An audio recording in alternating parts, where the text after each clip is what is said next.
committee. It's Monday the 16th of January. So do I have apologies for absence?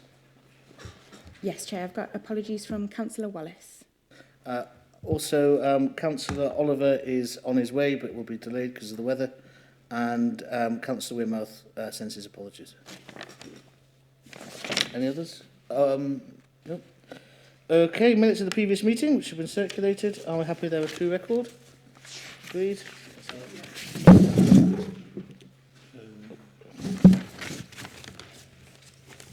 It's the 16th. The first 23. Okay. Next on the agenda, disclosure of members' interests. Any members anything to disclose? No? Okay. Next, we have the forward plan. Sean?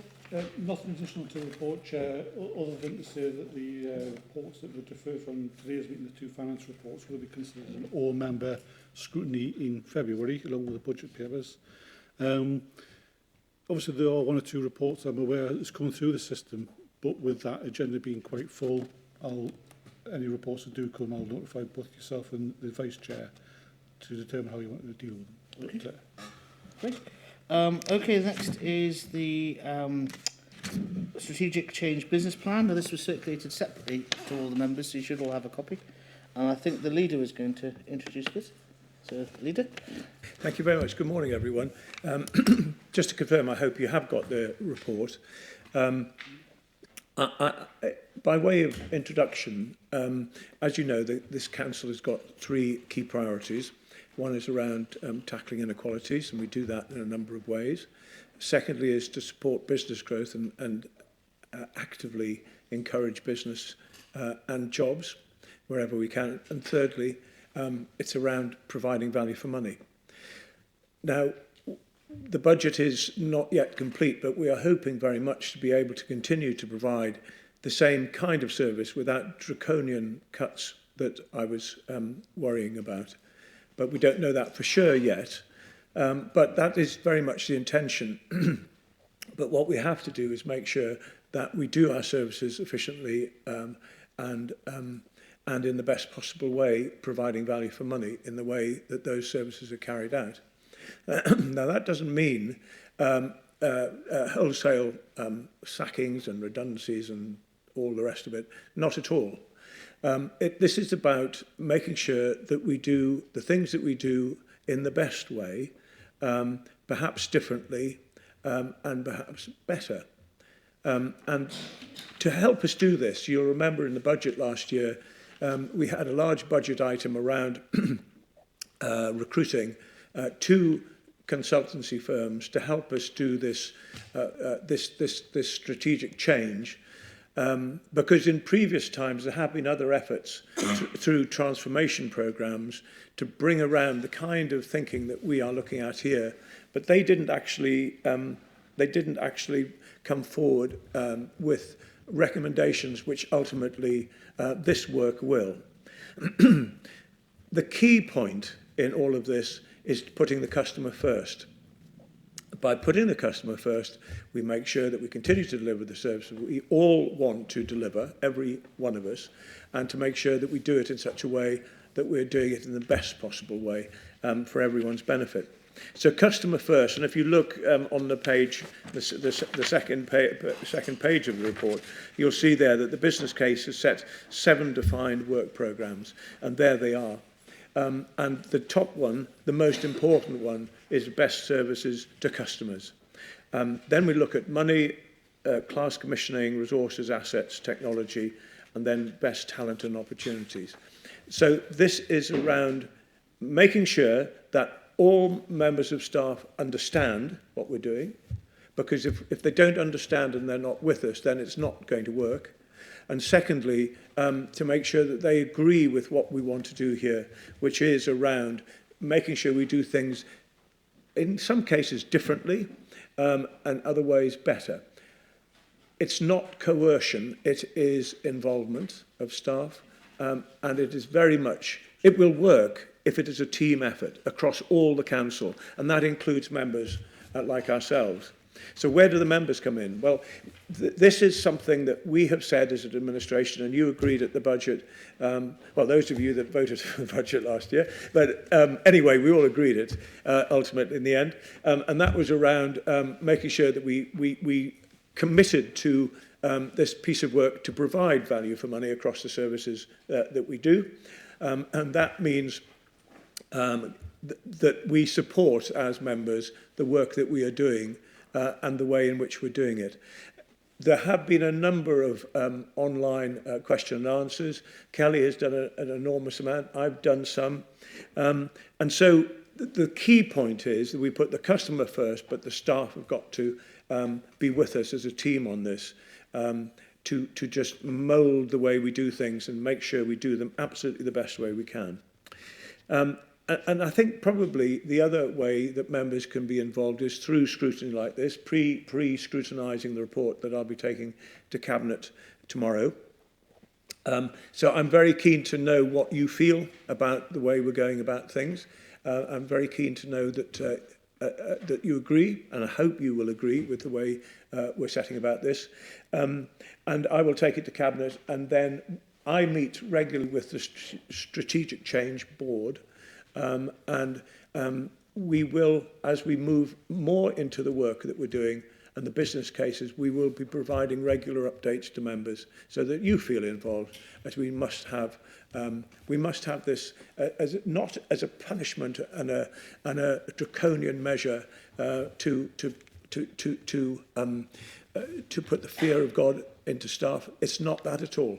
It is absolutely not that at all. It is about working with staff, getting them to work with us as a team to do things differently and in some cases better, so that we hit that key corporate priority of providing value for money. In other words, we do the services that people want us to do, but in the best possible way. Now, Kelly is here. Kelly knows all the answers to the difficult questions. I'll take any questions if they're easy. But Kelly, have I missed anything out? No, I think, as you say, you've covered everything, and I think the key points for me were that one is a strategic business case, so the detailed work will follow, and we want to do those detailed business cases on all of it. And the second one is engagement is key with staff, residents, members, that this will form part of the next phase of work. Thank you very much. So just to remind members, this is... oh, sorry, Jan, would you like to add anything at this point?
Thank you, Jan. So just to remind members, this is an overarching strategic document, and there will be detailed individual proposals on the different heads coming. Some will come presumably to this scrutiny committee. Some of the more relevant ones will go to other scrutiny committees that cover those areas. So there will be plenty of opportunity to delve into the detail once that's published. So bearing that in mind, are there any questions from members of the committee? Councillor Bailey? Thanks, Chair. It's not so much a question, it's really a comment going off what Councillor Sanson said. And I think, obviously, we've got to talk with the public and we've got to get their views and consult. But I think the important thing Councillor Sanson said was working with the staff. It's vitally important that we are a team. It's not the them and us. And I know, talking to many friends who work up here, over the last while, shall we say, they haven't felt like that. and it's not due through political side, it's more other changes that have been made on the staff side, and they do feel now more inclusive, and if we can carry that on and work as a team. But the feedback I'm getting from members of the staff, it's a completely different atmosphere up there, and we need to build on that. Thanks, Chair. Thank you. Do we have any other questions? Councillor Robinson? Sorry. Thank you, Chair. I've got quite a few questions about this. Well, shall I have the first batch and then we'll see how we go. Yeah, if I can ask the ones on the 2 pages here. Leader, you said it's not about cutting services. Now, I remember some years ago, this county council cut services and expected the town parish councils to pick up that service. How do we know what residents want? So that's my first question. Okay, Leader, do you want to answer that? We know what residents want because we carry out a number of consultations. We've just completed the latest one, which is an online consultation around the budget.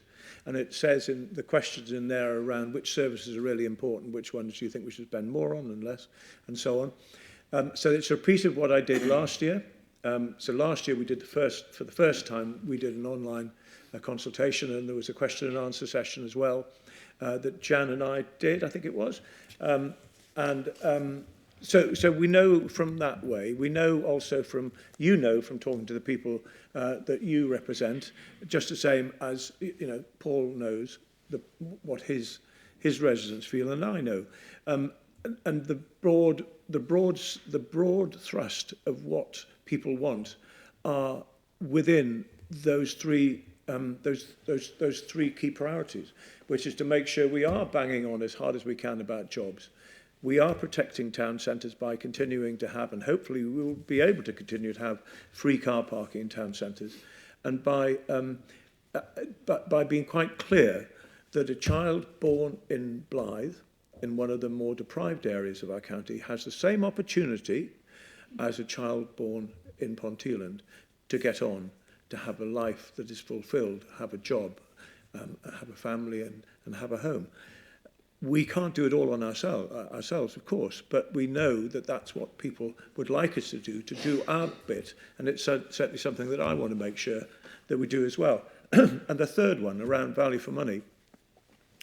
Most people want to pay a fair council tax, and they want to have the services that we should provide, everyday services, the ones that they expect us to do, so that the bins are emptied properly, that the grass is cut, the streets are kept clean of litter, and the basics of what a county council should do, along with all the other key things that we deliver, like fixing potholes, looking after older people well, and providing an education that is the best. And that is what people want. They don't want to be paying for us to do the jobs that we do in an expensive way, and thus either have to cut or increase council tax by more than they feel we should. So that is what this is about. It's not about cutting staff. It's about doing things differently, providing best value for money for our customers. Fair enough. I think that's exactly what residents want, value for money for what they're paying. Now, it says we're going to invest 9 million to save 20 million. So we're just talking about finance here. Right. So this is one of the questions I'm going to pass to Kelly, because she's been closely involved in this. And then I'll come back if Kelly would like to. Just wondered if North Jan want to come in first with So, Jan? There's been a budget. Yeah, I'm happy to field the money questions, Kelly. So yes, so we are looking at an investment of £9 million over 3 years, 3 million a year, and the first 3 million of that in the current financial year, which we won't spend, and the intention would be to carry that forward to next year. It's to make annual savings of £20 million. So not total savings of £20 million over 3 years. The ambition by the time we get to the end of year 3 of the programme is that we will have saved £20 million on a recurring basis from the council's budget. So, you know, you're not comparing 9 million with 20 million, you're comparing 9 million with 20 million in perpetuity, which I hope the committee would agree is a very good payback. Yeah, and if I can just add, the figures are there in the implications at the bottom. Those figures are between 17.9 and over 30 million, 38.5 million in potential savings. So we don't know exactly what the final figure will be, but we're comfortable enough in the 20 million. That's excellent. I mean, it's something I didn't pick up on reading this, that it was going to be per year. I thought it was 9 million to save 20 million over 3 years, but that's even better. That's understandable. I've got Councillor Oliver had a question. We'll come back for your next one. You can come back to me all morning, Chair. Councillor Oliver next. Thank you, Chair. As Glenn has said, this is about sort of providing value for money and doing things, providing council services efficiently. We've had we've been, I suppose, as a council looking at this for many, many years, and we've had a number of false dawns. So I guess the question is, how is it going to be different this time, and how we can actually make sure we drive through these changes, because we've had programs in the past, 3 or 4 different programs, all with different names, different people in charge of them, and we need to drive this, because this seems to me to be an opportunity not only to save money, but it's also an opportunity to provide better services as well. So we must do it. And then the other question is, 2 other questions. Are any, in the past when we've looked for annual budget savings or improvements in efficiency, some areas have sort of been ring-fenced and we haven't been able to go there. So are there any areas, have those walls come down now? And finally, are we going to be really ambitious and try and push towards the sort of 40 million rather than the 20 million? Okay, so if I could just give my answers to those, and then I'll pass on to the experts. But for me, I think, and Councillor Bainan touched on this, I think there is a very different atmosphere now. And I think there is a genuine understanding among staff that they want to see things done better and differently. Now, that doesn't mean it's any reflection on individual staff whatsoever. But, we know some of the points that you talk about, all of you talk about, like, for example, procurement, like, for example, the way we use our assets, or not, as the case may be.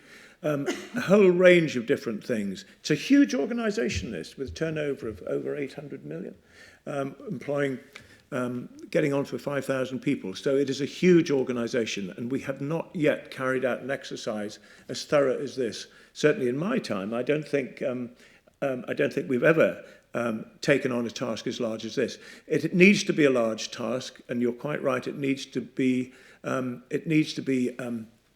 something that people, staff, residents and ourselves think is worth doing. And if the end game is to provide better value for money, then that is why this is crucial. It'll be different this time because we've got external consultants in who are costing us a lot of money, but they are very, very, very high quality consultants. We have a very good team, actually.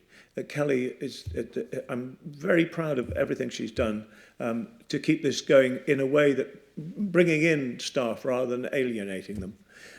So we have a very good team delivering it. And above all, it's the wish of all of us, to make sure that whatever we do for our residents, we do it in the best possible way at the most efficient cost. And so we're all bought into it. I take the point that you've made, and Councillor, and the point about the savings, and I think it's very important that I make that clearer tomorrow at Cabinet, that this is very much going to save us money. It's not our money. It's not our money. It's the council taxpayers' money. And therefore, we have an obligation and absolute duty to provide best value for money, and that's will come from this. And we will drive for 40 million. Just to clarify, Leader, Councillor specifically asked about any ring fence pots? Is there decisions on that? He did, and I'm most grateful to you for highlighting that. I'm very grateful. So I will, not as far as I'm concerned, but maybe Kelly can keep me right. So in terms of my perspective on just those points, how's it different? We started differently. Right from the outset and go, this was not corporate-led. We went in and we created the first opportunity assessment phase with partners and with a mix of service directors from both frontline services and the corporate, and we worked as a team and we had those conversations about why did it go, how's it not worked in the past, why did it go wrong? And for me, that's how we will continue that. So very much a mix of service directors all on board, all engaged. Everyone who was led on these work streams have agreed them. They're part of the conversation. We've had the discussion. Going forward, it will be led again by a mix of service directors and execs. And I think it's really important that the exec directors have sponsorship of some of these work streams. For me, it's all about that engagement. It's about listening to people.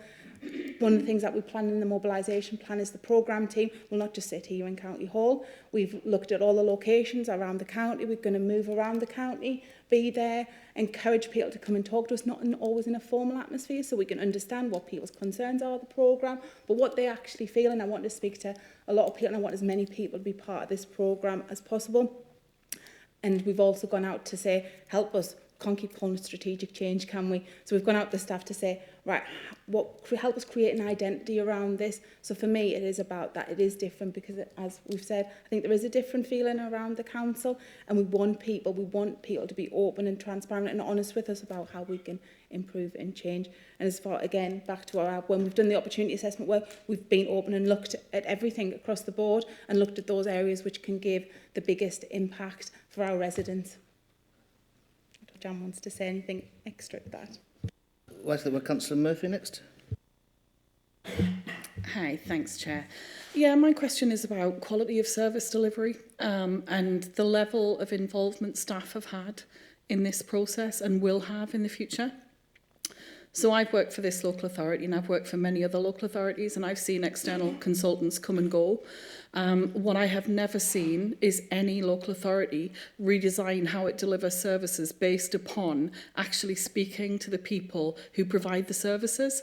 And I'm not talking about the people who manage the people who manage the people who manage the people who deliver the services, but the people who deliver the services, because they are the ones who will tell you what the nonsensical bureaucracy is, what the paperwork nightmare is, what the administrative bureaucracy of having to wait for 5 different layers of management to sign off something.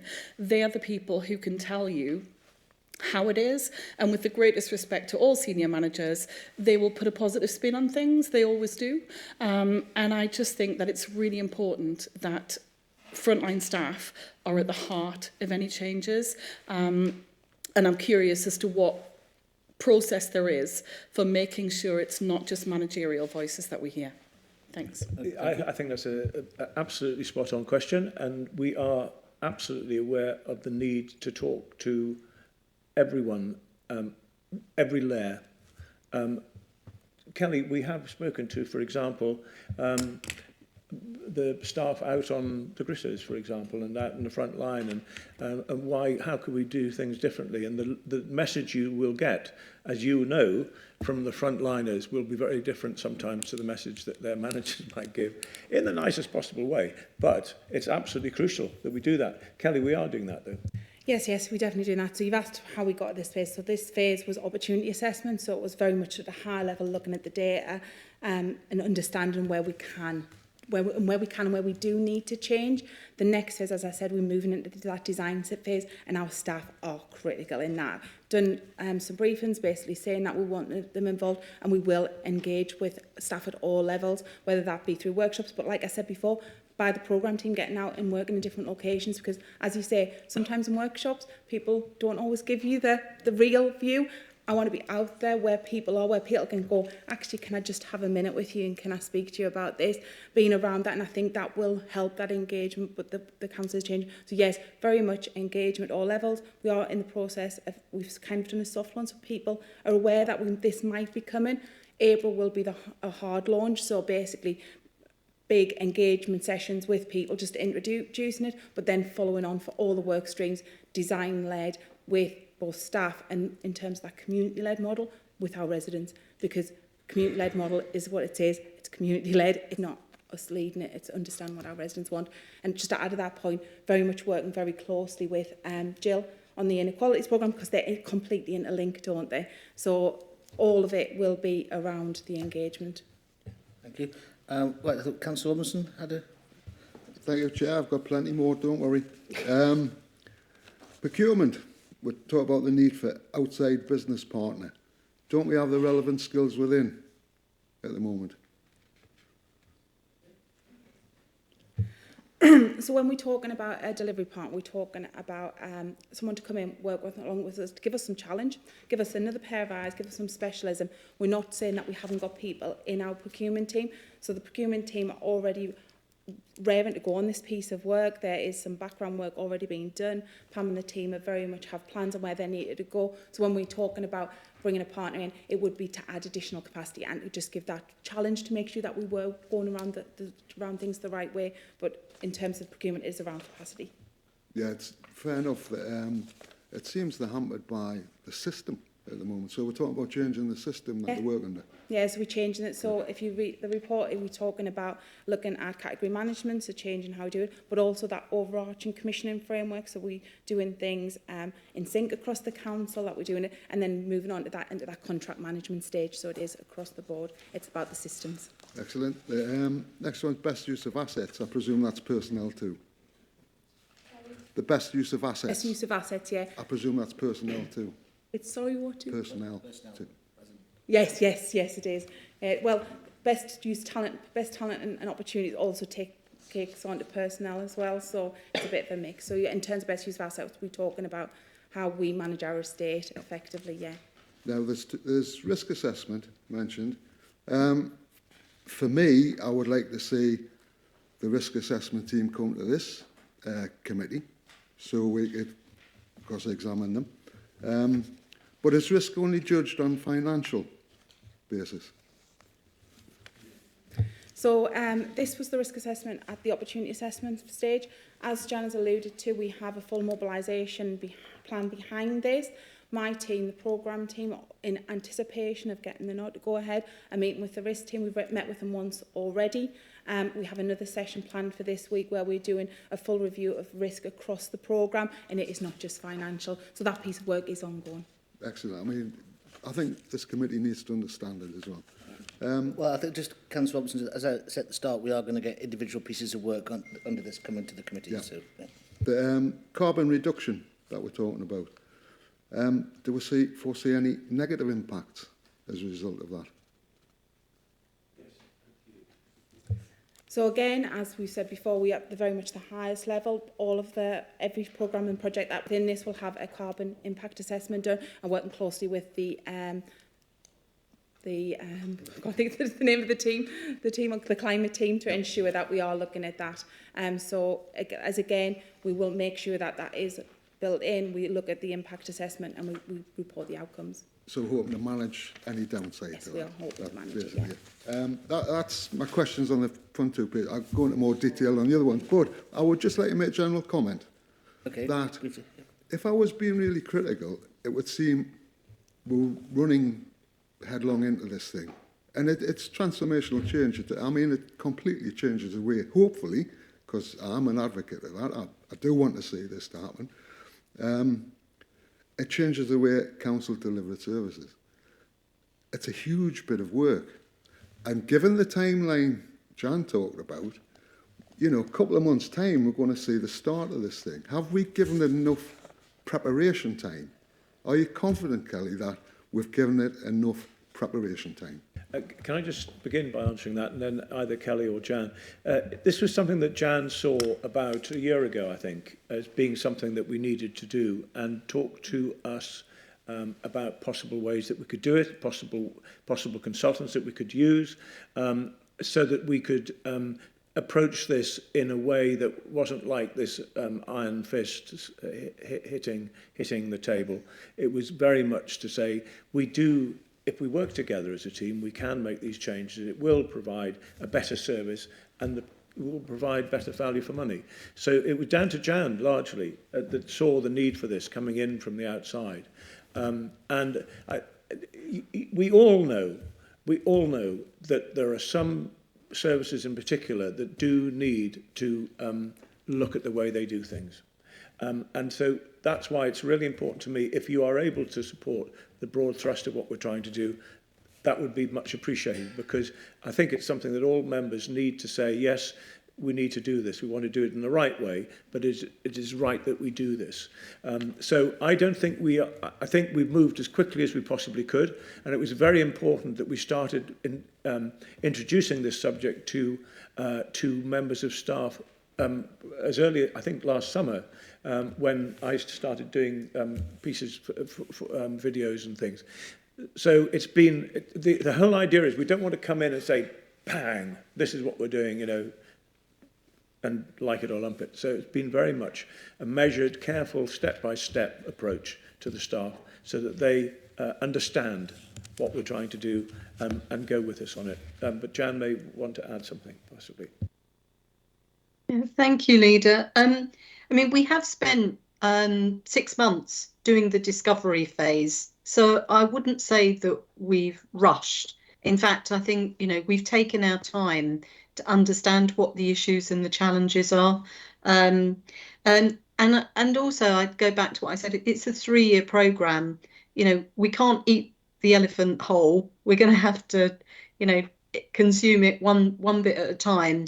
And that's the bit of work that we're doing at the moment, is just thinking through sort of how, what order we tackle things in, and how we use our resource effectively. Because, you know, transformation is not an overnight thing. You know, it does take time. And going back to your earlier question, Councillor Robinson, about Councillor Oliver's question about what's going to be different this time. You know, we are going to be investing over that 3-year period, making sure that the programme is properly resourced, and that is where the delivery partner comes in, because I don't think that we will be able to do everything with the internal resource that we have, and then it's about sustained focus over that 3-year programme. So it's not, you know, it's not a mad dash for the finishing line. It's, you know, this is a marathon, not a sprint. Sorry, I know that's a really hackneyed cliche, but it happens to be true in this case. So yeah, we need to make sure that, you know, we've got a really clear plan for the next 3 years, and that this doesn't detract from day-to-day service delivery. And I think that's a really important point, because the world doesn't stop because we're trying to do a transformation programme. You know, we still have to be able to deliver those day-to-day services and keep things running. And I think that's going to be one of the major constraints. But I really wouldn't say that we're rushing. You know, this has been, you know, a considered piece of work. The strategic business case, the output from that discovery phase. And we will take our time about the detailed design to make sure that we get it right as well, and that we take the organisation with us, our partners, the community, residents, and frontline staff, as well as our managers, because that's how you deliver successful programmes. And this is really important stuff. You know, this is about how we deliver the third of the council's key corporate priorities around value for money. So, you know, it's not something that is optional. It's not an optional add-on. You know, it's fundamental to our purpose as an organisation. So we have to get it right. Thank you, Jan. So I think we'll Councillor Taylor next. Thank you, Chair. Just a couple of things from me, if you don't mind. First of all, thank you for this. It's a really good report, I think. It kind of lays out everything that we're going to be looking at, how we're going to be looking at it. I haven't been able to go through it all because I only got it this morning, unfortunately. But I was part of Kelly's group last week, and she was really very good and explained quite a bit of it, which was good. I like the fact that we're being ambitious. 38.2 million would be wonderful. 9 million to put in, yeah, it's a good trade-off if we're going to get 20 million back a year. I've got a couple of questions on the content, and on page 7, and I don't know if it's me that's just not getting this, but under adult social care, we've got savings, and we've got year 1 as 960k, and then year 2 we've got 1,920,000, and then year 3 we're back to 960. Is there a reason for that? Why we're looking at like year 1 we've got nearly 1 million savings, and then year 2 we've got 2 million, and then we'd kind of drop back down? This is one for, Jan, if you... I think, Jan. You're on mute, Jan. Unmute, Jan. Sorry. It's all right, don't worry. I think these are incremental savings. So they're the additional savings each year, is the answer to your question. Is there a reason why we're going to get like an extra 1 million in savings in year 2? It just seems like a huge. It just seems like a huge jump, and then it's dropped back down again. Yeah, so I think this is just how the savings have been profiled. Right. You know, and that's part of the detail that we will work through when we come to do the detailed design, that will validate both the amount of savings, but also the profile. I don't know off the top of my head what the specific reason was for that savings line jumping up and then falling down. But you know, but this is part of the work that we're going to do in the next phase, and it's only at that point that we will tie it down and say, right, those are the savings that we expect to make in each financial year, and the matching investment, because you do have to look at the two together. So in order to generate those savings, we need to make these investments at these points. Okay, thank you. I look forward to the follow-up report, so we'll get more of the detail. And one of the other things, Lida, you just mentioned, we could potentially have free car parking in towns, which would be great. And then we've got a line in here to say that we could get income from parking fees and charges for 200k. So are we going to look at free, or we're going to look at generating some income? We're going to look at free. Fantastic. Especially around the towns would be great. And the other thing I just wanted to ask about is we talked about using external consultants to pull this together. Will these consultants be working over the next 3 years as this is embedded, or have they done this report, worked with us, and then are we not paying them anymore if they're gone? Kelly, I think you go. So as the lead said, we engaged some external consultants to help with this piece work. We went out a tender for it, so this piece of work is now complete. If we take the agreement and we get the approval from the programme board to go ahead with the tender for a delivery partner, it will be a tendering exercise also to get someone to work alongside us. There is pieces of work in there because when we're going through, as Jan said, the programme, we're looking at where we need some support, where we need specialism maybe to come and help us. There's other pieces of the work stream where we're quite comfortable that we can deliver that internally. We don't need any external specialists to come in and work alongside us. So it would be a tendering exercise. Thank you. Okay, thank you. Thank you. Councillor Isle-Shelton? Thank you, Chair. I think first let me say that the thrust of the whole process is, and the aims and objectives are fantastic, appropriate and timely. And in particular, our objective of giving value for money is laudable because in general, the public perception is that public sectors do not provide value for money. There's lots of waste, etc., etc. So in that aspect, it's really good. And it looks like you've done a terrific job so far. My question is, in terms of value for money, in particular, MLIS scheme. I'm a member, I have some money, and then I ask the council to do something, and it is horrendously expensive. It's not just my view, many members have expressed that view. Right? Why is it? Say I want to put a bench in a park. It costs double the amount of normally what people perceive to be. It's very expensive. So is this review process, did it focus on these particular aspects, or was it, embodied in a general case?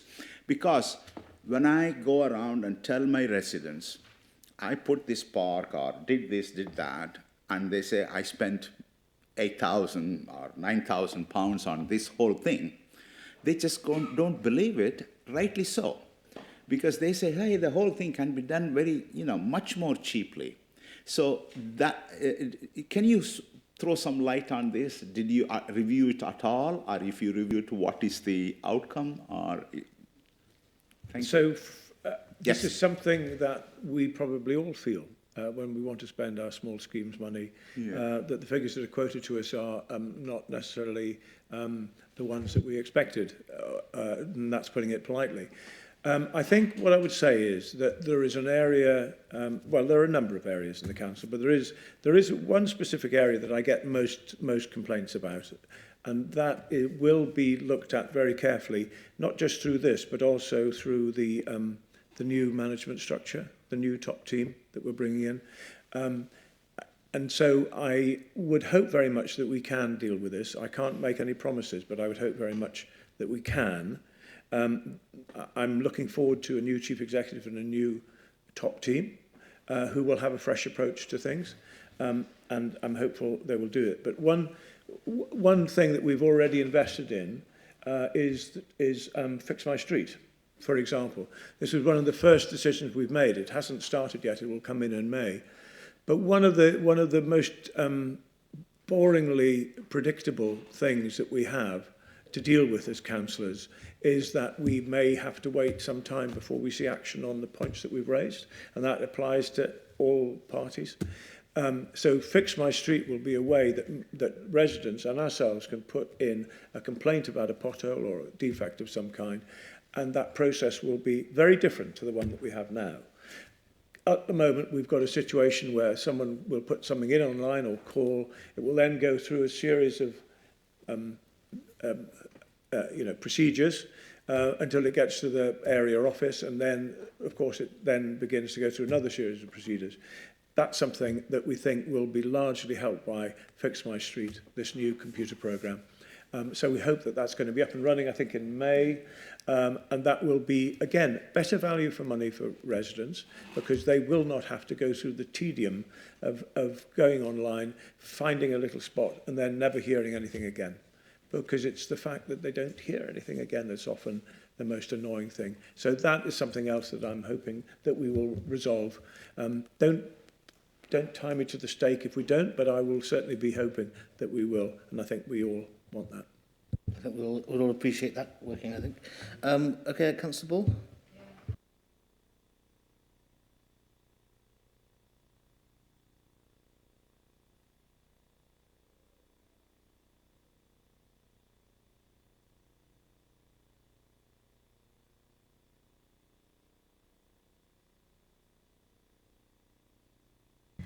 Thanks, Chair. So, I have a number of questions, comments, things that I would like answered.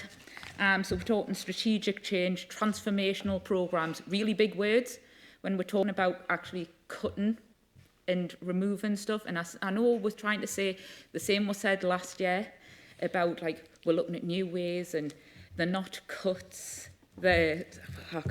Efficiencies was a buzzword last year.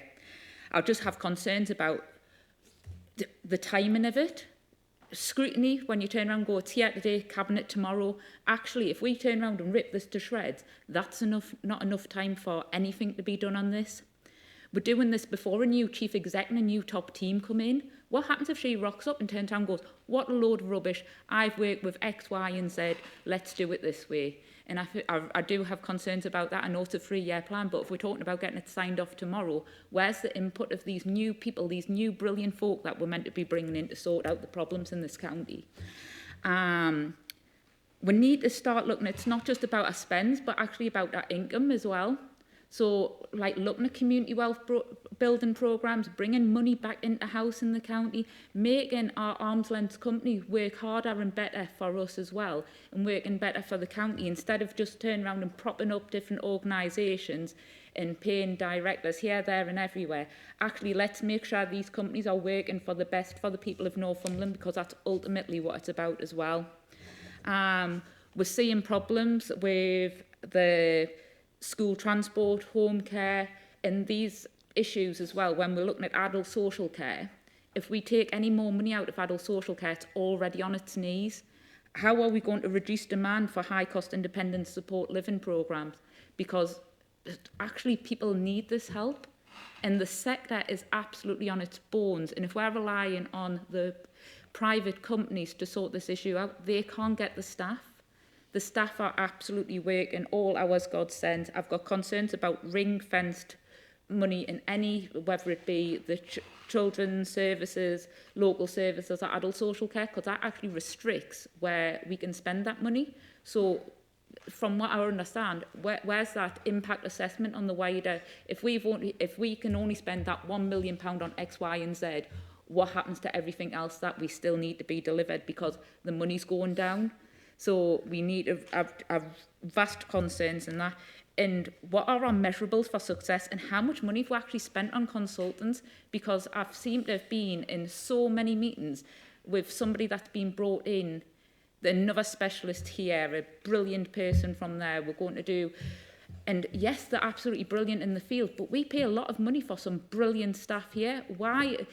I have no doubt if you stuck a notice board in the cafe and turned around and said, right then, what needs to be improved in your service, you'd probably get exactly the same answers as what you've got and save yourself millions. Thank you. Okay, thank you. You see, quite a few things there. I told you shouldn't have given her a microphone. Wow, where to start? So, no, I disagree with you about the consultants, whether you could get somebody from the cafe or a well-known international, national company. The reason we brought in consultants is because this has been tried several times over the last 10, 15 years. A transformation program has never worked. And the reason it hasn't worked is because the staff aren't bought in, members aren't bought in, members didn't even know about a lot of it that was going on, and also that you need to have a certain level of grip, if you like. So if you're paying a consultancy firm a lot of money, they know that they've got to produce the work, they've got to work very hard, and they are being held to account in a very disciplined way by the way we are running this with Kelly and others and Jan. So that's what you get for your money in terms of consultancy. I think the implications for staff is an important question to ask, and I agree with you, and that's why we keep them very much involved and close to what we're doing. And it's a very fair point.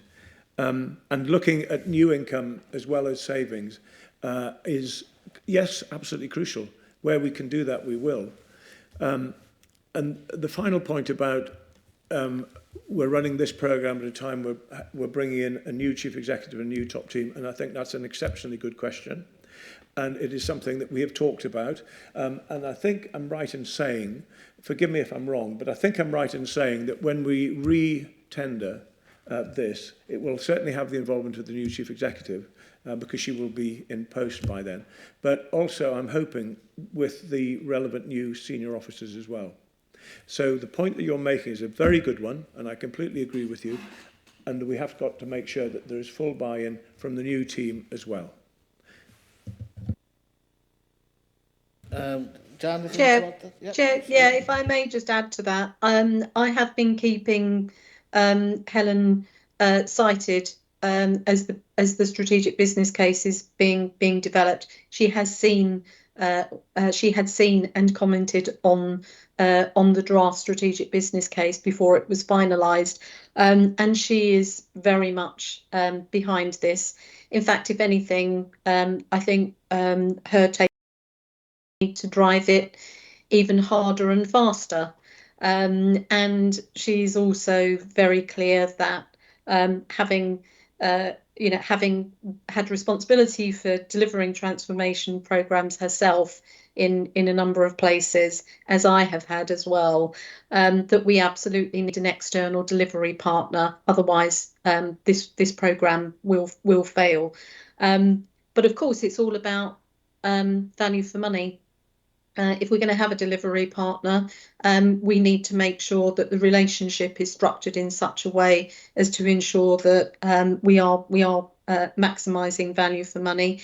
And for me, this goes back to the earlier point about, how ambitious are we going to be? Are we going to settle for £20 million worth of savings, and a limited amount of service improvement, or do we want to go the whole hog?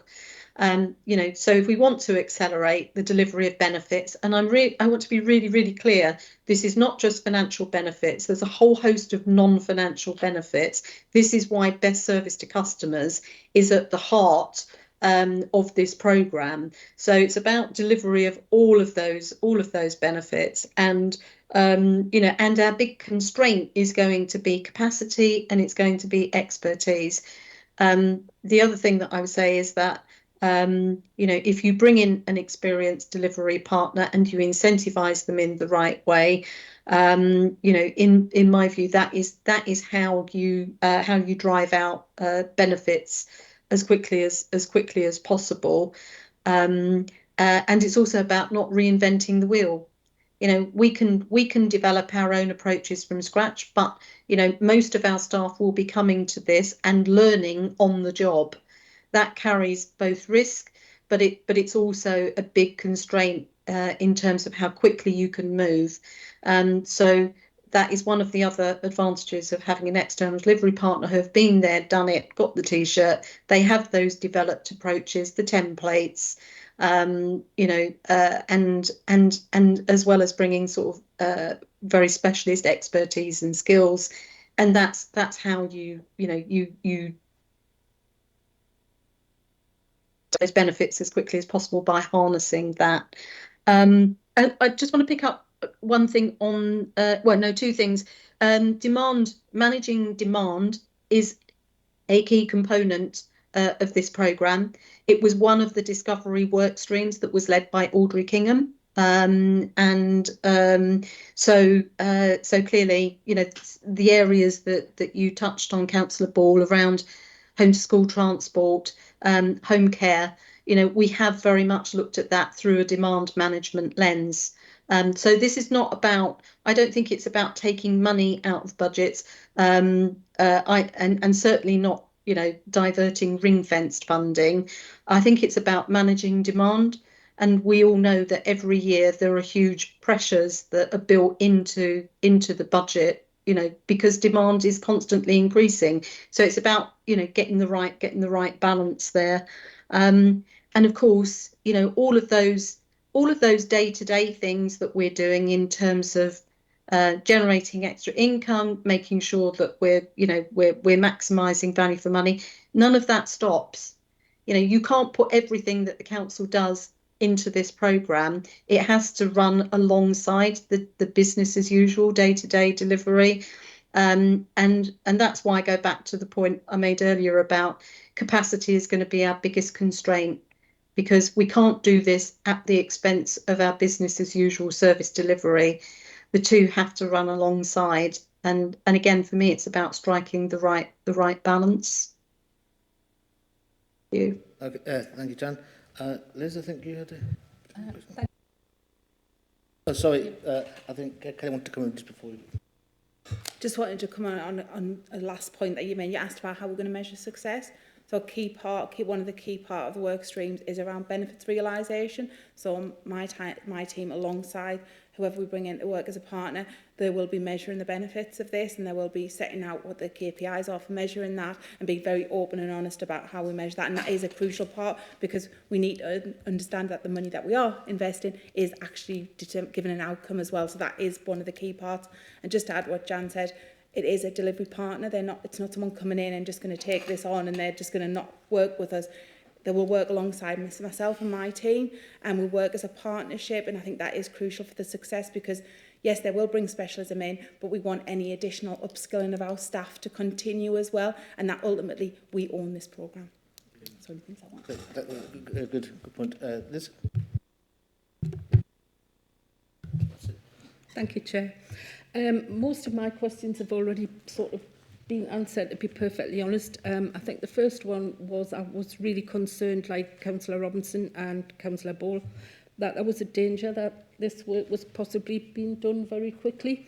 And I couldn't understand why this has been rushed through, well, not rushed through, but put through now and not when the new CEO and the new team were in place, which is not that long in advance, I believe. So that was that, but you have addressed that. That was my worry. Would it not have made sense to wait until the Chief Exec was in position? But you have addressed that. So this strategic change programme, it does focus on financial controls and reductions. And my question really is, does it link in any way to an overall plan for work on the culture and the ethos of the council, which is something that the Challenge Board asked for? Very good question. Can I take that quickly first and then pass on? Absolutely. We all know that there are areas in the council where the response rate and speed is not as we would want it to be. And that reflects on what we are seen as. So there's no point in a resident ringing and saying there's a very bad pothole here, can you get it fixed? And you go through the system and then you're finding you're having to chase a response. That's exactly the kind of thing that I find difficult, and I think everyone else does as well. So that is exactly why, Liz, we're looking at not just the finance, but the way we do things. And I'm confident that the way we do things will improve for the sake of not just us, but the residents as well. And I think Jan and Kelly are absolutely in the same.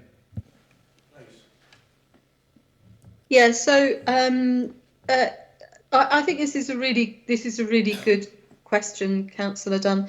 The culture and values piece it's not an explicit work stream within the transformation programme, but it is one of those foundational pieces that, you know, if we don't get that bit right, then, you know, nothing else will succeed.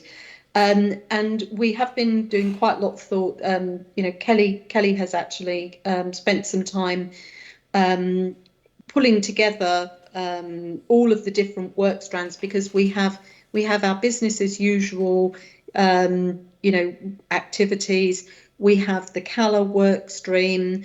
You know, there are service improvement activities that are happening in different pockets across the council. And then we have this transformation programme. And so being really clear about where the areas of overlap are is really important. And that is a piece of work that Kelly has done, which I think it would actually be quite useful for us to share that with the committee. It's part of a presentation that Kelly has prepared, you know, that we've shared with staff, we shared with the you know, with the unions as part of the staff side briefing, and I think that would probably give you a bit of clarity about how some of these major pieces of work come together, because the transformation programme can't do everything, but, you know, some of these things are complementary. There are dependencies as well. This is one of the things that we'll need to work through in a bit more detail, you know, risks and dependencies as part of that that next phase of work. But this programme is not specifically about culture and values. That is a separate piece of work. But what we need to do is integrate it with what we're doing with the transformation programme, I would say. Okay, thank you. Kelly? Yeah, Jan's right. We've done significant work in making sure that we are looking at dependencies, looking at that overlap, and I personally see that as one of the key parts of my role, that I keep that overarching and make sure that if anything else is going on the council, that it is linked into that. So, for example, you mentioned the culture and behaviours piece of work. I meet regularly with the lady who's leading that piece of work and ensure that it is linking in with the work that we're doing and where it's going and where its plans are. Same as what I do with inequalities with Jill O'Neill. So very much around making sure that we have oversight of that and we keep on top of that. And we, as a programme team, we review dependencies at least once a month just to make sure that anything that we are hearing, we are keeping up to date with. Thank you. Any other members? Oh, sorry, Councillor Murphy. Thanks, Chair. Yeah, I just want to give a bit of a shout out for innovation, for research and development, for taking a risk, for doing things differently, for having a vision. And if I can think of the most obvious example in all of our wards where we desperately, desperately need innovation is in filling potholes. You know, we continue to fill potholes with materials that pop out the next day. We've been using the same materials for years. They're not effective. Councillor Ball will tell you her mum's Yorkshire pudding mix is probably a more reliable substance to use than some of what's being used in Northumberland roads right now. So how do we build in innovation and research and development? And how do we make sure that instead of doing the same thing over and over and over again, and it doesn't work and it's not effective and it just infuriates people, that we have some capacity within a change programme to actually take a bit of a risk and try and do things differently? Yes, so I think if I may take this first, because ultimately it's a responsibility to make sure that potholes are fulfilled correctly, and the fault lies with the administration, ultimately, if this is not happening. Interestingly, we are having a discussion tomorrow with the top team and Cabinet about where we are in terms of backlogs, in terms of filling potholes. How bad is the backlog between the complaints being put in the first place and them actually getting processed? And finally, when I did the role of Cabinet Member for Local Services, I said we must do proper patching. We must cut out a pothole and put in a proper patch. And that happened for a while. It seems that because we have a certain legal obligation to fill in a pothole within a certain amount of time, otherwise we will get insurance claims made against us, that it looks to me like we are now currently doing too many splodges and not enough proper fixes. So we're talking about that tomorrow, and Jan will doubtless help us with any extra finance we may or may not need.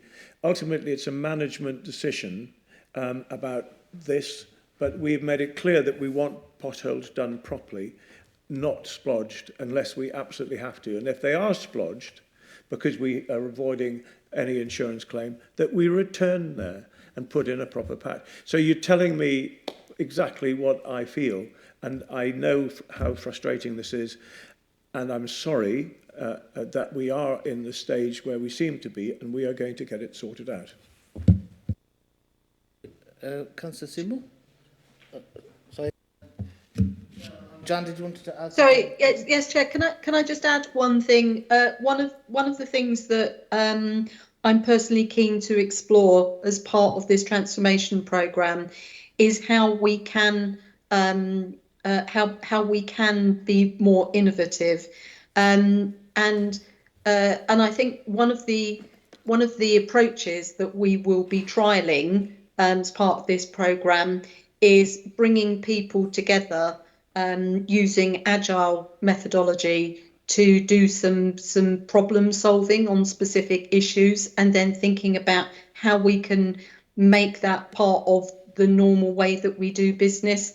The parallel with that is about how we use data in the organisation. I think data and innovation probably go together. We have reams and reams of data, but we're not using it to help us solve problems and to change the way that we're doing things. So I think this transformation programme will be an opportunity for us to try out some new approaches. You know, and it may be that you know, our pothole problem would be a really good example, you know, of one of those problems that we might want to try it out on.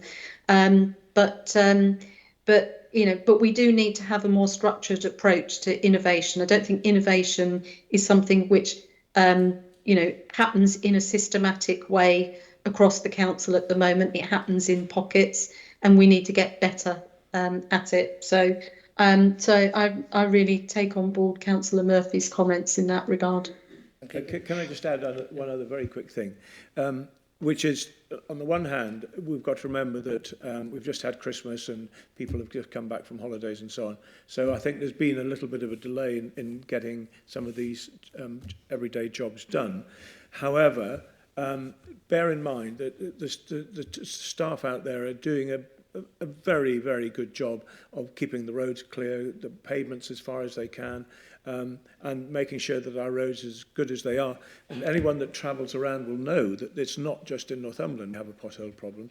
You just need to go down to London and Surrey and Sussex and down there. You'll see it's exactly the same, if not worse, down there. But it is important that we get this right, you know, we will have to, because it annoys people intensely. And we will just need to make it change, and we will. Thank you. Kelly, do you have anything to add there?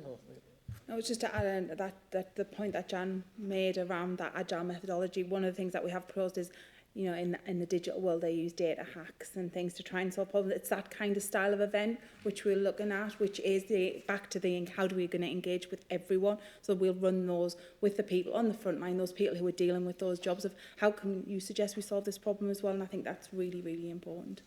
Thank you. There's Councillor Seymour. Yes, thank you, Chair.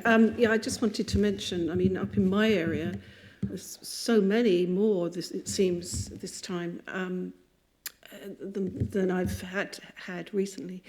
I think probably because of the extreme weather that we've had as well, the ice and snow before Christmas, and even again today we've had snow. I mean, there are extreme conditions. I've been reporting them, and as Councillor Sanderson said, the guys have to get out in a certain amount of time. So a lot of the potholes that have been replaced in my area have been temporary fixes, and they're to come back later on to do the proper job with the hot tarring and everything. So, yeah, it is a problem, and it's something that it is being looked at seriously. So, thank you. I think Councillor Robinson had some more. Thank you, Chair. I've got some questions on the main bulk of the report, I'm afraid. Yes, go ahead. Before I do, a couple of things I've heard there. 20 million per year savings. That's quite an ambitious ask, 17 to 38, because you're actually trying to save 20 million on a budget you've already cut 20 million out of. So that's even more impressive, Glenn, if you can manage that one. The second point is about what Councillor Shelvin said. Not only have we got to look at our service provision, we've got to look at, we've got a well spread out, we've got a geographical workforce, biggest workforce in the county, and I think there's got to be opportunities there for them to increase income. And I'm talking about going out and increasing income. And this sort of thing, it's got to be the right cost though, because this sort of thing, in my view, we're probably 3 times the private sector on the schemes I take forward or try and get done. We seem to be about 3 times. But asking the questions, ongoing financial challenges mentioned a few times. So what are we looking at there? Well, what are we thinking about? I mean, are we looking at this ad infinitum? Are we looking at this, at some point we're going to produce a balanced budget and a balanced service delivery for that budget? I will hand over to Jan on the. She said she'll take the financial question. Jan? Thanks. Well, we do have a balanced budget, and we are legally required to balance our budget every year, Councillor Robinson. So, so we're already in a balanced position. I think, you know, it is clear that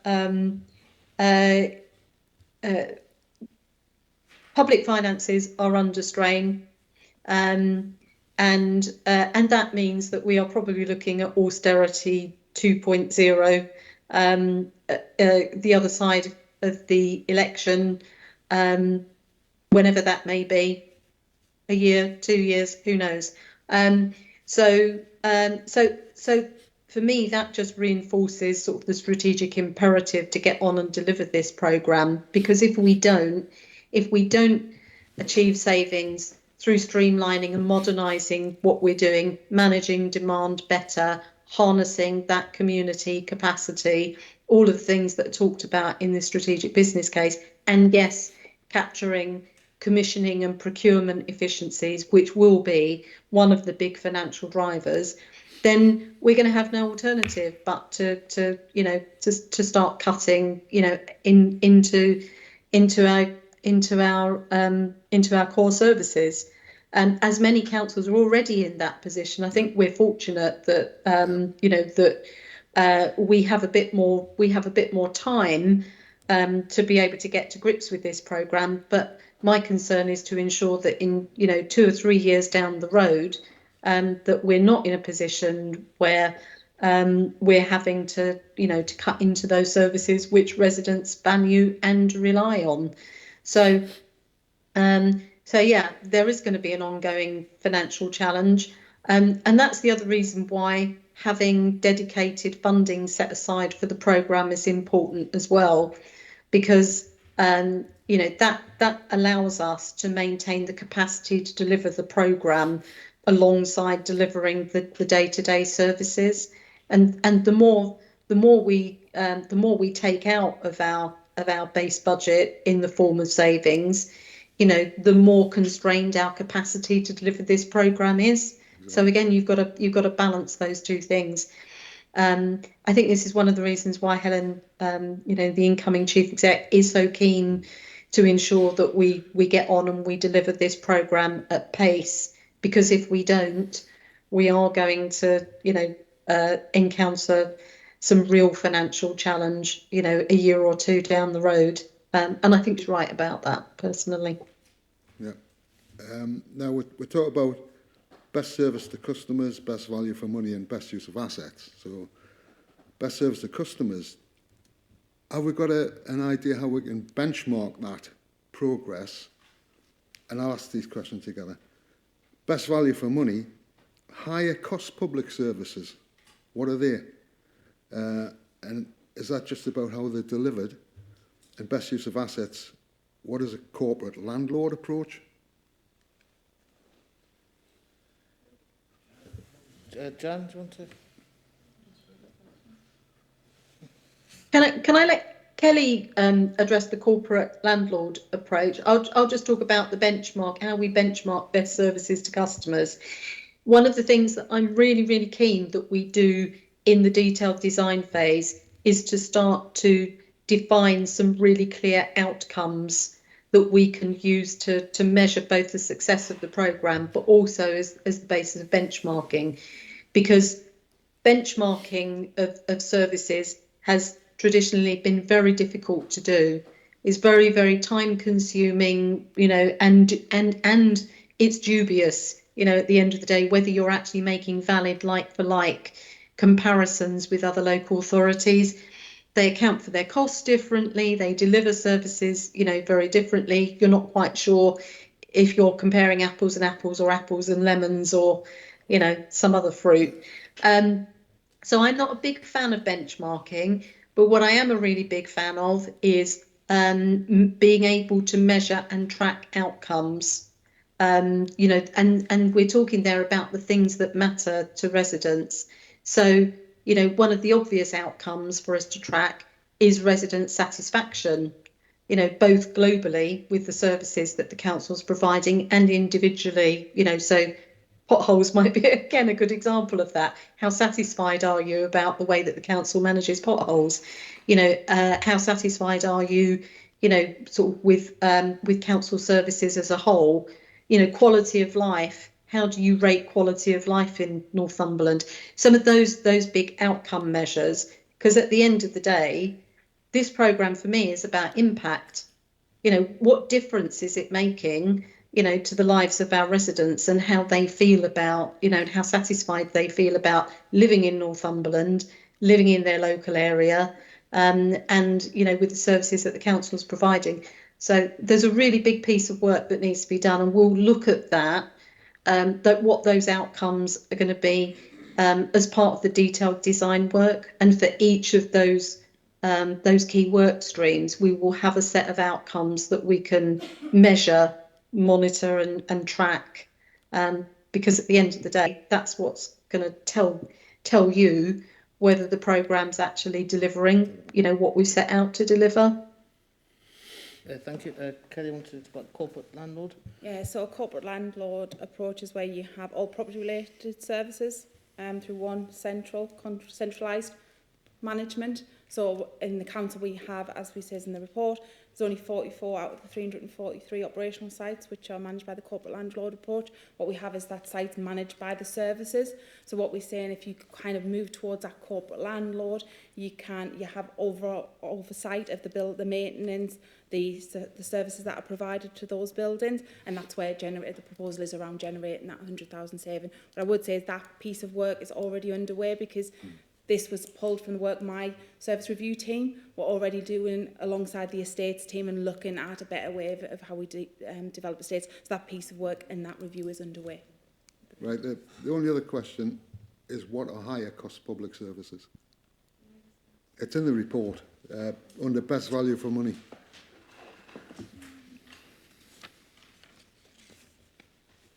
Yeah, so this is looking at those services where we, as part of the discovery phase, we have done some benchmarking.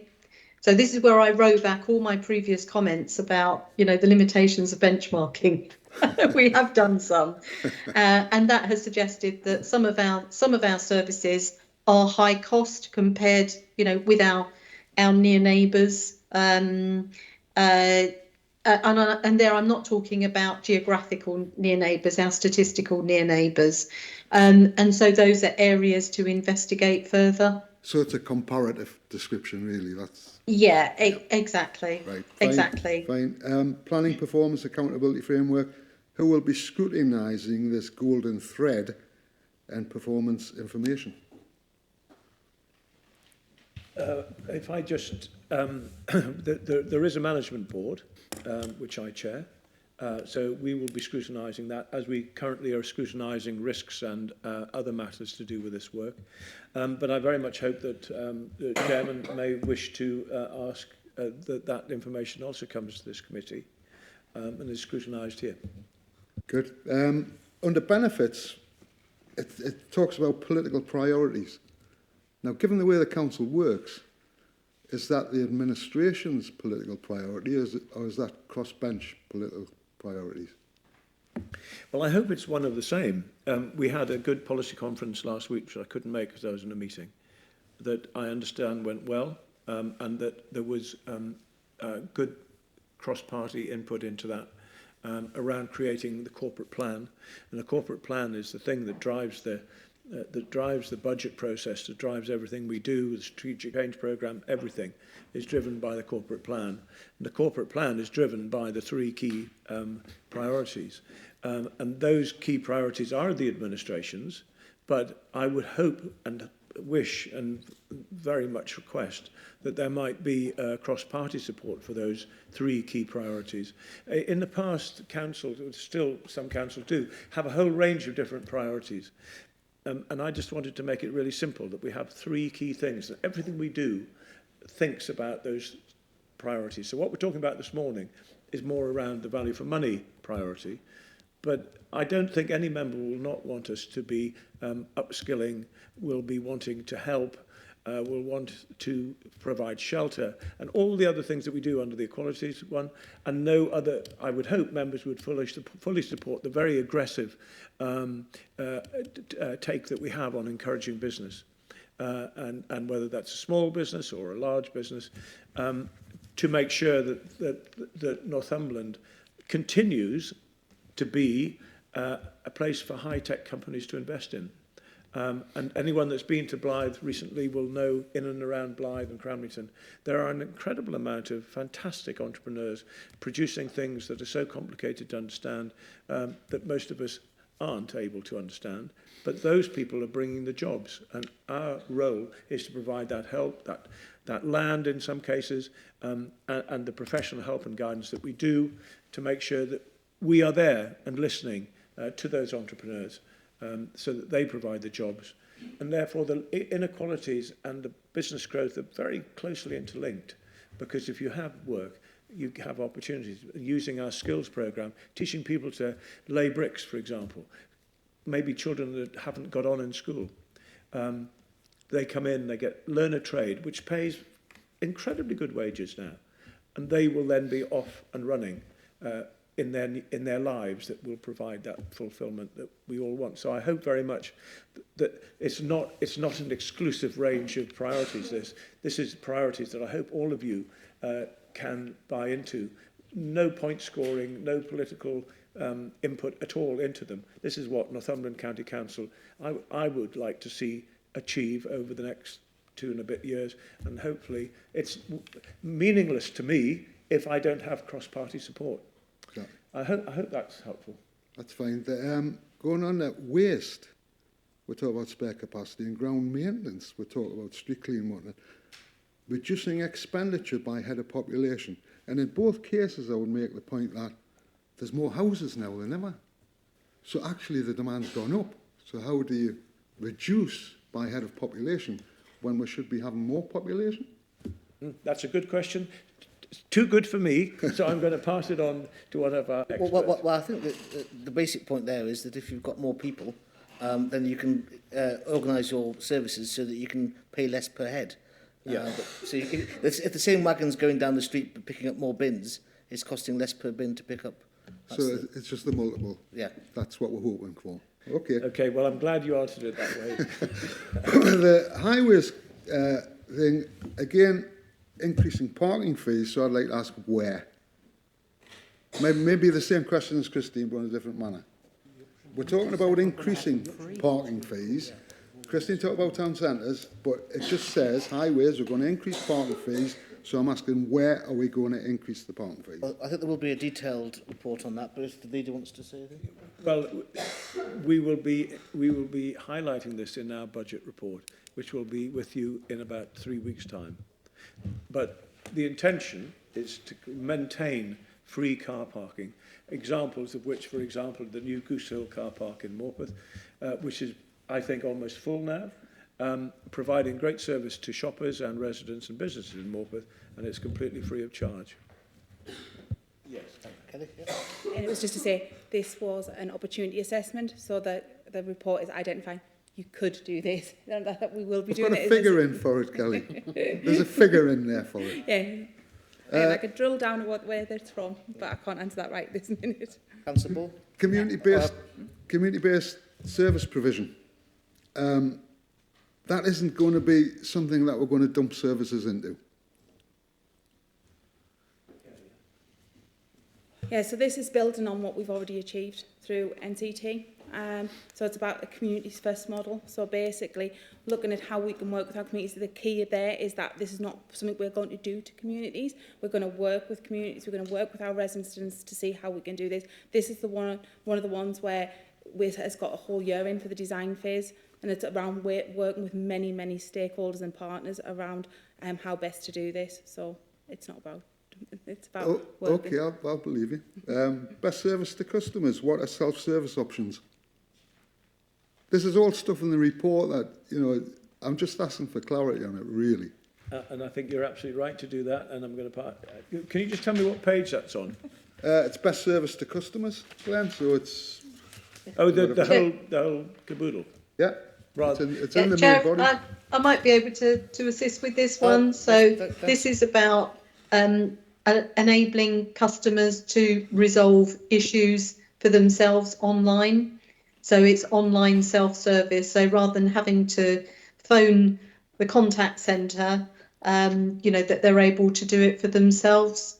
So an example of that, you know, updating some of your details, making bookings, paying for certain things like residence permits, etc. So this is based on a lot of detailed work that's been done in the discovery phase to understand what things residents cannot currently do online, or where they find great difficulty in doing things online as part of the digital work that we're going to carry out through the programme. So we're looking to change a person interface with a digital one, basically. No, this isn't about replacing a personal interface. People will still have the option of phoning up if they want to, coming into one of our contact centres if they want face-to-face. This is not about taking away those options. It's about for people that do want to do things online, making it possible, and in some cases much easier for them to do so.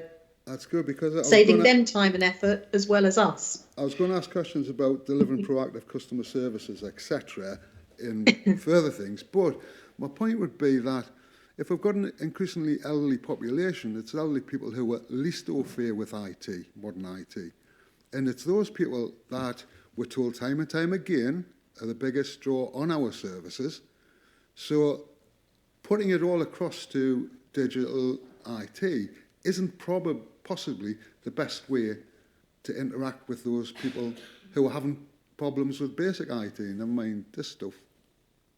Yeah, well, I just repeat what I said. This is not about taking away any of those methods of interacting with the council. For people that require telephone-based or face-to-face interactions, that will still be there. This is for those people who can and who want to interact digitally with the council, about removing some of those barriers and dealing with a lot of the failure demand, where people try to do things online and fail, and then end up having to come into one of our contact centres or phone us anyway. You know, this is about enhancing, not about removing. Kelly? Yeah, I was just about to make the same point as Jan's made. So part of this piece of work was gathering that data, and it was, as Jan said, about those people. And if you read the comments where they've tried to use the online services and haven't been able, so it's that failure demand that they haven't been able to do what they wanted to do, but very much around having that mixed approach. So when those people who do want to use digital have the ability, those people who don't, that we are dealing with them in a much more proactive way. So we are reaching out rather than having the problems of them having to come to us to deal with their inquiries, that we are actually doing a much more proactive led approach to customer. Good. Just a quick comment on that one. The landing page needs to be much easier to navigate. I mean, it's just hopeless at the moment. The last question, Chair, you'll be happy to know. Okay, I'll hold you to that. We're talking about centres of excellence. Now, I presume we're talking about internal centres of excellence, the way it's... So my question is, are we talking about 3 people doing 4 people's jobs? No, so what we've looked at is about how we, internally, how we ensure that things are much more streamlined. Again, back to residents, people internally getting the right answer the first time. So what we've looked at is having transactional services where we already have that in IT, where people can ring up and get something answered really, really quickly, whether it's about the pay slip. Then those centres for excellence around specialists. And then we have the business partners who are working alongside the services to help those roles being done. So no, we're not talking about less people doing reducing numbers. We're talking about creating a different way in how we do it internally, which allows career progression, allows less duplication. Yes, that might come with some natural wastage as time goes on, but... I was going to ask about skills, because it seems we're putting people together so they can answer different queries, if you like, which may be at the moment outside their area of expertise. So I presume the skill level will increase. Yeah, so again, we've noted that, in that we know that in some areas we'll need some upskilling. We've also got in the talent and opportunities work stream, a clear part of that will be an LNOD plan, so a learning development plan for the workforce. Again, going back to that point of bringing the workforce alongside us on this programme is really, really important, and that's one of the key pieces for me around making sure that people have those skills and abilities to do that. Well, the easiest way is to make it worth the while, isn't it? So, yeah. Thank you very much. Councillor Ball. Thanks, Chair. So just echoing what Councillor Murphy was saying before about innovation, I would love to see Northumberland County Council sponsoring a hackathon and every year we turn around and go, this is this year's topic, whether it be green energy reduction, carbon footprint, and doing it in multiple levels from schools to the Russell Group universities that we have in the region, and actually really being that forefront of innovation and taking the outcomes of that and moving it forward as well.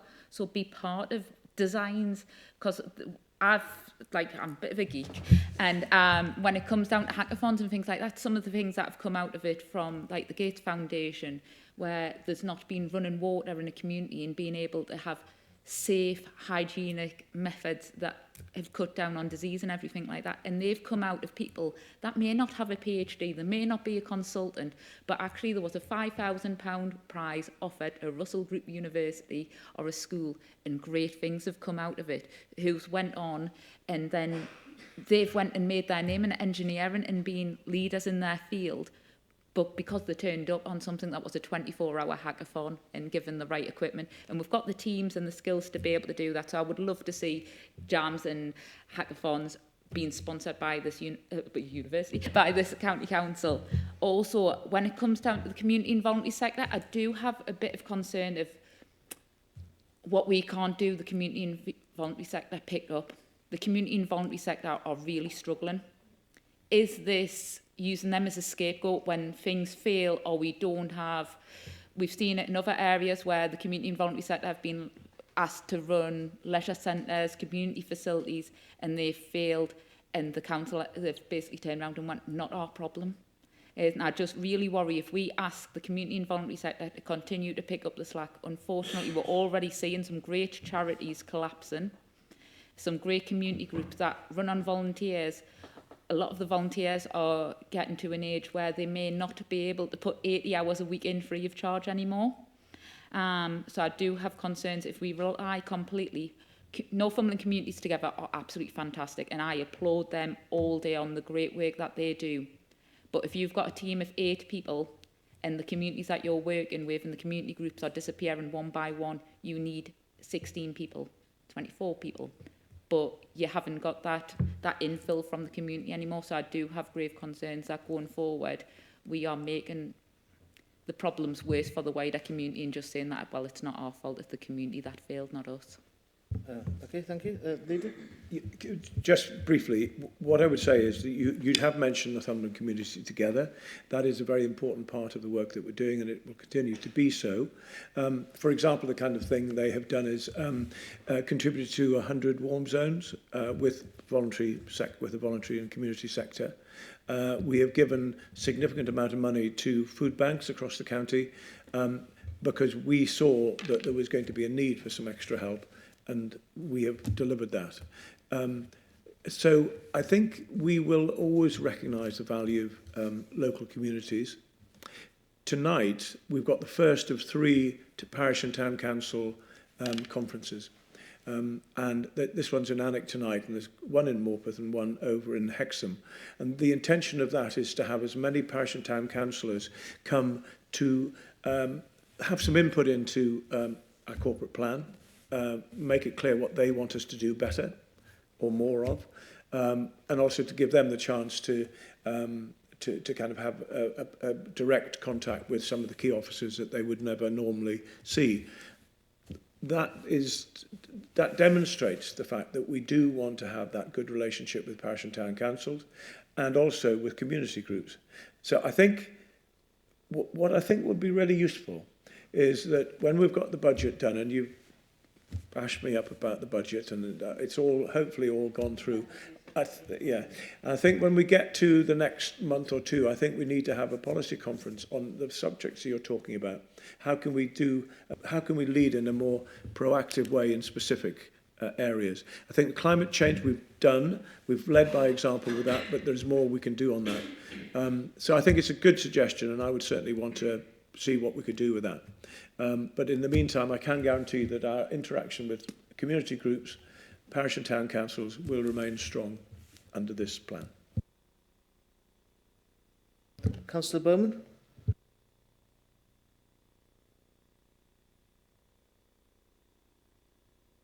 Thank you, Chair. We talked about our residents and reaching out to them, and their connectivity to this council. We talked about the digital side, how they can interact with this council in a digital form. We've talked about the telephone access that they can have. But we've got to consider our older generation as well, who probably are not au fait with doing things even on a telephone. They prefer to do it face-to-face. Can I plead with you that we can re-establish a contact centre in Seaton Valley that was taken away before COVID and it has not returned? I believe that it is necessary because it does reach out to a lot of communities, 5 villages in all. And a lot of older people come to their counsellors and they're dealing with complex issues and dealing with papers that they find difficult to deal with. But even on the smaller levels, even if they want to know about a repair to their house and they want an update for that. So can we do this? Can we reach out, not just digitally, not just on telephone, but in person as well? Let us not forget that we have to be a personal council as well. We have to have that personal face-to-face with our residents. Can I make that plea? Thank you. Yeah. Can I just comment on that? I think I don't know whether we can make any promises about reopening contact centres. And anyway, I'm not absolutely sure contact centres are the right way to go. Where I think, and I agree with you, where I think our role needs to be, but our role as members needs to be supported more, is in how we get the message across where we are and how to get hold of us, and how we, and all of us, I know, will do anything to help somebody who isn't clear on where they are and how to fill in something or so on. So I think the role of the ward member needs to have more impetus, more sufficient support, rather than a contact centre opening. And I think that's something we need to look at going forward, perhaps to help with getting a newsletter out. There could be a county council newsletter, but in your ward it would be your name on, and this is how you get hold of you. It's just a thought. I can't give any guarantees about contact centres because we know, I think I'm right in saying, Jan, that contact centres are not necessarily the right medium to get hold of the very people we want to get hold of, because some of them may not be able to get along to a contact centre, for example. They may be housebound. And if they have a thing put through their door saying, Les Bowman is your counsellor, he will be glad to help you, this is how you get hold of him, for example, I think might be a better way, but happy to discuss. Thank you for that. That actually happens. I am like a contact centre in my... so I take telephone calls 7 days a week regarding all facets of issues with the county council and even community issues. But there is a cry, as it were, from the community. They're told to go to Cramlington or Blythe, too far away for a lot of the residents, actually. They do need something a bit more local, so I would ask you to have a look at it, please. Thank you. Thank you for that. Councillor Dunn? Thank you, Chair. Bearing in mind that this was a strategic document, I didn't really intend to ask any questions about the real in-depth bit of it, but I just got one, since we've gone down that route quite a bit. Just a bit of clarification, if I could, on page 30, under the best use of resources, where it says the first stage in the transformation will be to bring together teams, blah, blah, blah, blah, blah, and make savings through economies of scale and a reduction in management posts. Are they in addition to what we're currently doing under this scheme, Tier 3 and 4 reorganisation? And does this necessarily incur redundancies, whether they're voluntary or compulsory? Okay, thank you. The leader? The answer is yes, but I will pass that more detailed question on to Jan, probably. Jan? Yes. Where there is overlap with existing savings proposals, so the £1 million management savings target, for example, those have been taken account of. The example that you've just picked on may well be a good example of that.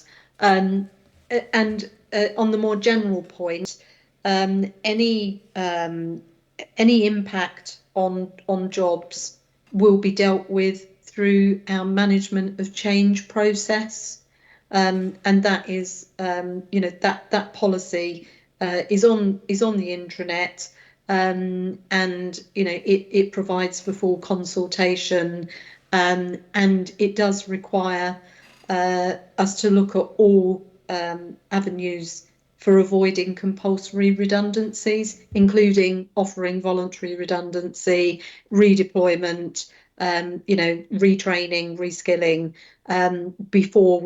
before any compulsory redundancies are actioned. So we would continue to work in that way. It's just how we manage change in this organisation. I think the only difference in this case is going to be the fact that we're going to be doing quite a lot of redesign work, and it can have and that will have council-wide impact rather than just having an impact on specific teams. So I think where the change is happening and the nature of the change will be a bit different, but the way that we manage it won't change.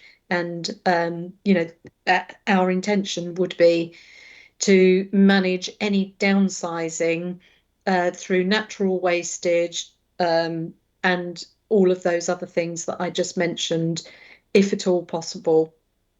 We've got 3 years to do it, so there should be ample scope for managing the impact. Thank you very much. Right, well, thank you, members. I think that's a very thorough content through the reports and very good questions. Obviously we have the report, it's going to Cabinet tomorrow, so I think, are we, the members of the committee, happy to note that and recommend it goes to Cabinet? Yep. Okay, thank you very much. So, next on the agenda is the work programme. Yeah. Yes, Chair, I think I covered the work programme, and when I talked about the forward plan, I think we've got a very busy meeting in February. Yeah. And obviously there's going to be a lot of work coming out with the report you've just dealt with, not only for this committee, but I think for the other committees as well. Thank you. Right, urgent business of any? I've not been informed of any. Nope. Okay, so now we're going to part 2. So do I move to exclude the press and the public? Thank you. Members who are not of the committee, who are councillors, can stay if they wish. Use my discretion. It's up to you.